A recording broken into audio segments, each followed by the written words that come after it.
Let's talk about followers. On Twitter, there's a large focus on followers.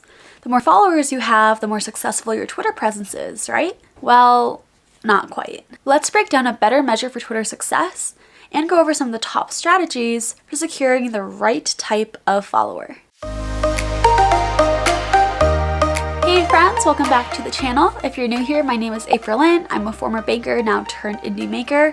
On this channel, we explore some of the strategies and challenges to growing profitable online businesses and growing your audience. Today, let's talk about followers. If your goal is to build a Twitter audience, follower count is not your best measure of success. Now, if this seems kind of counterintuitive, you are not alone. Your follower count is shown in big, bold numbers right at the top of your profile. It's one of the first factors people glance at when determining whether or not to follow you. That being said, it's really important to realize that followers are not equivalent to audience. People always ask how to get more followers, but if you think about it, what's the point of having 100,000 followers if none of them care about you and what you have to say? They wouldn't use your products. They wouldn't connect you with their network. They wouldn't support you in any of your future endeavors. What would even be the point besides a big flashy number and flimsy bragging rights? That's why engagement matters. Twitter success shouldn't be measured in followers.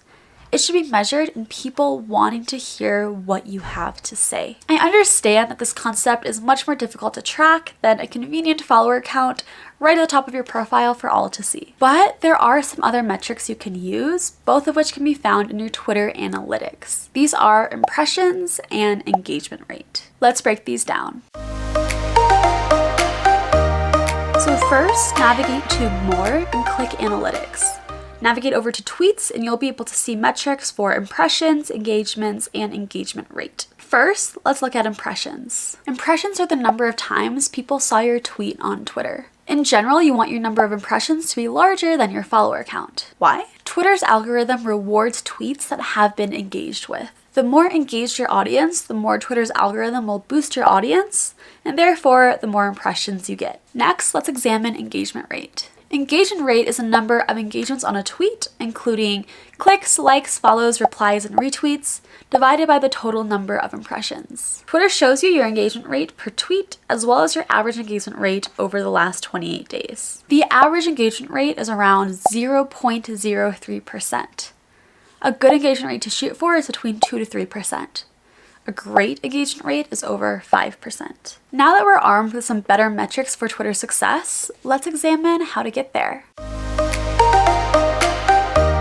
How can we increase our impressions and engagement rate? We know that followers are not equivalent to an audience. Remember, a small engaged audience is much better than a large uninterested following. But we also know that you can't really have an audience if you don't have any followers. So how can we attract the right type of follower? That is, how can we attract the people who actually care about what we have to say? First, let's briefly touch upon what not to do. Do not follow for follow, buy followers, or use websites that claim to get you followers. Why? Because even if these tactics work in the sense that they can increase your follower count, they'll actually plummet your engagement rate, which will hurt you in the Twitter algorithm. Bots and people who follow or follow are not your target audience. They don't care about you and they don't care about what you have to say, and as a result, they will not engage in any of your tweets. It may be tempting to use these shortcuts to boost your follower count, but I promise you it's just not worth it. Instead, be authentic and add value. Again, you want people to follow you because they actually care about what you have to say. Here are 3 actionable steps to help acquire these type of followers. First, be very clear in your bio about who you are and what you tweet about. For some actionable tips on how to optimize your bio space, check out this video here. 2.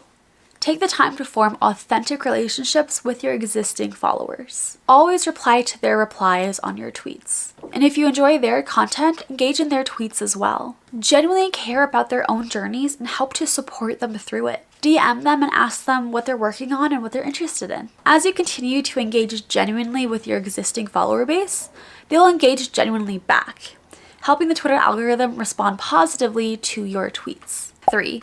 Write valuable threads. Every social media platform has a certain content that it prefers.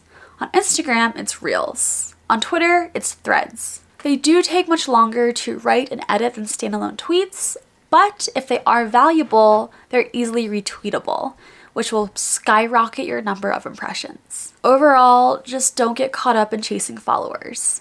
It's a really tough game to play, and usually it ends up with the opposite effect of what you really want. Instead, focus on building engagement and providing value to the audience that you already have, no matter how small. If you found this video useful, you'll probably love this short video breaking down the common Twitter growth strategies that both did and did not work for me when getting my first couple thousand followers. And if you like this video, I would really appreciate a thumbs up and subscribe. Really, both of those mean so much. Thanks so much for watching, and I'll see you next time.